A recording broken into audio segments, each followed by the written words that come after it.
A scientist never says never and never gets discouraged.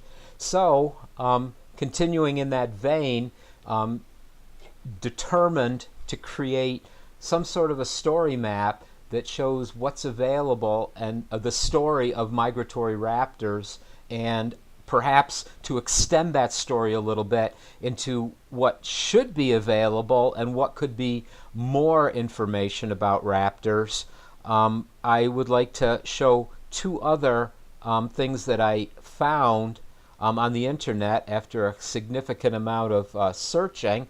One is this particular map, which more than the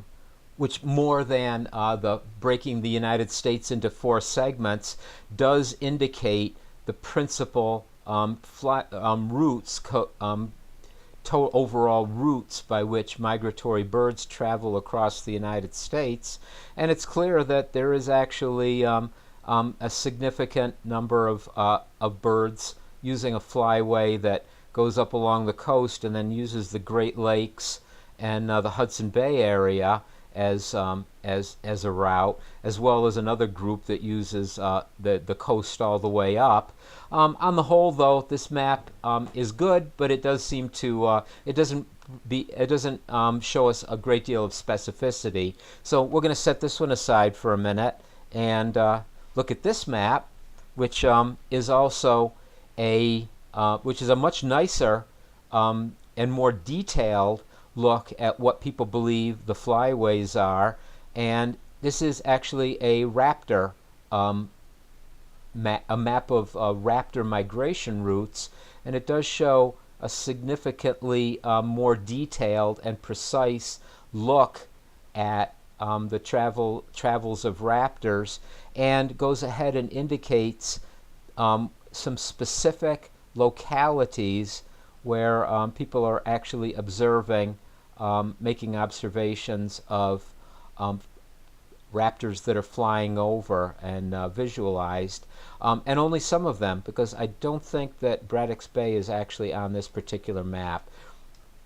Nevertheless, this is another bunch of spatial data that can serve as an ingredient for our efforts to create a visual geographic map story of the migration of raptors. So that was helpful. It does show that over the eastern United States there's the coastal route, the more inland route, birds that fly over the Great Lakes as well. So there is some indication. Again, like this, I guess not again because I didn't say it before, like this image and like this image, each of these is only a JPEG. It's a snapshot. It's not a spatial data set per se. It's not a shapefile. It's not a raster image that has a geographic referencing. So these are what they are, and all it is what you can see. These are not these can't be loaded into a GIS as they are, and they cannot be zoomed and scaled and overlaid with other data sets.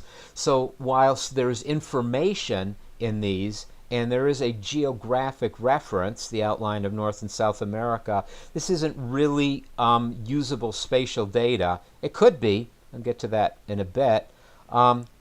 There's one other bunch of information which I found, which was, I thought, very relevant to this particular project, and that is this report that is done obviously by another highly generous volunteer or scientist working on this as a labor of love, and it is a report of all of the observed hawk migration, hawk being probably the more common and typically thought of the various migrating raptors, and this is a annual report that is coming from a number of observation sites where people are set up to look at where people are set up to watch for raptors.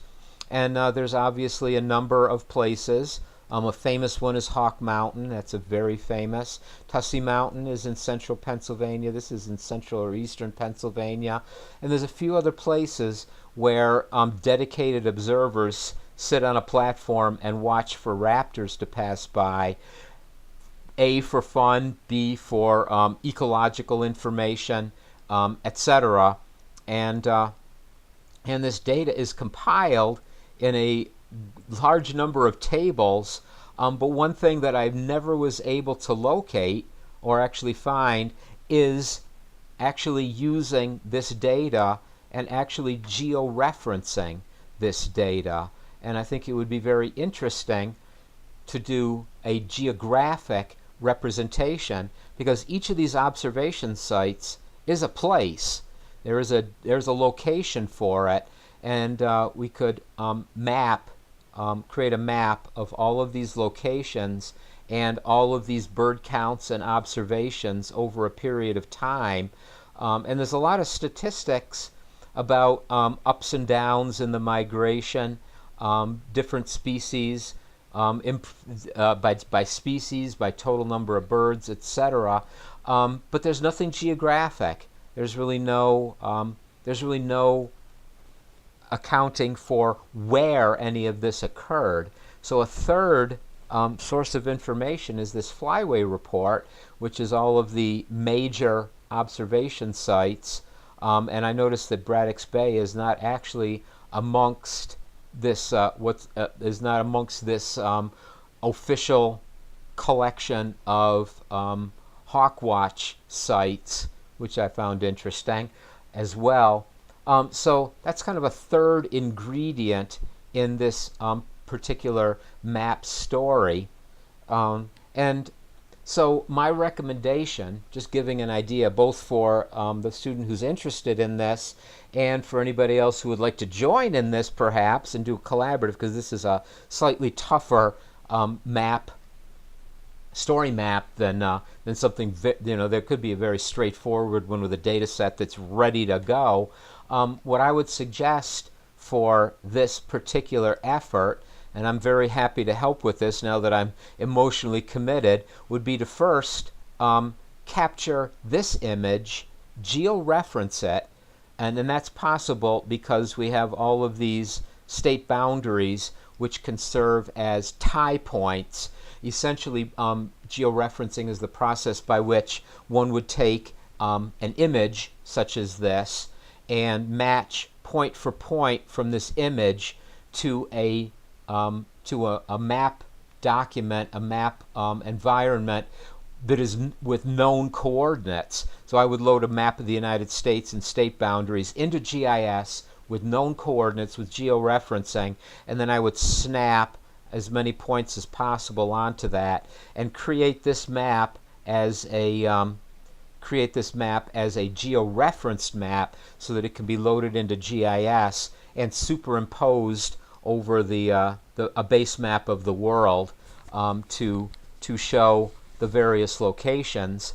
And then the same process could probably be done with this map as well. It could be georeferenced, and then it could be, one could use perhaps just this portion of it, with the ultimate goal being to, in the story, to highlight the fact that there are a whole bunch of observation sites, and then go ahead and say there's more point out that there are more observation sites than are actually on that map, and this map itself doesn't actually have any significant data except for the fact that there's that some sites tend to have more raptors observed than others. So these can be built into a series of maps. Might be a little bit of need for georeferencing of some of these images and trimming, but it could tell a story, and perhaps the conclusion of the story could be a call out to the migratory bird community to think more about geography with respect to the data that's being collected and organized, and then provide the and that could provide the opportunity to analyze to get a better idea of these flyways spatially, and to perhaps compare the best known flyways and the most successful ones, or at least the most populated ones, with the characteristics of that part of the world, and see and be able to demonstrate the need for stopovers, places to stop, such as the coastal wetlands of Lake Ontario proved to be a very important part of the bird migration, because it's a place for the birds to stop and feed and catch up on their rest and other things that a bird scientist would obviously know better than me. So that's a summary of this particular project, and where I see it might go, or how it might be produced.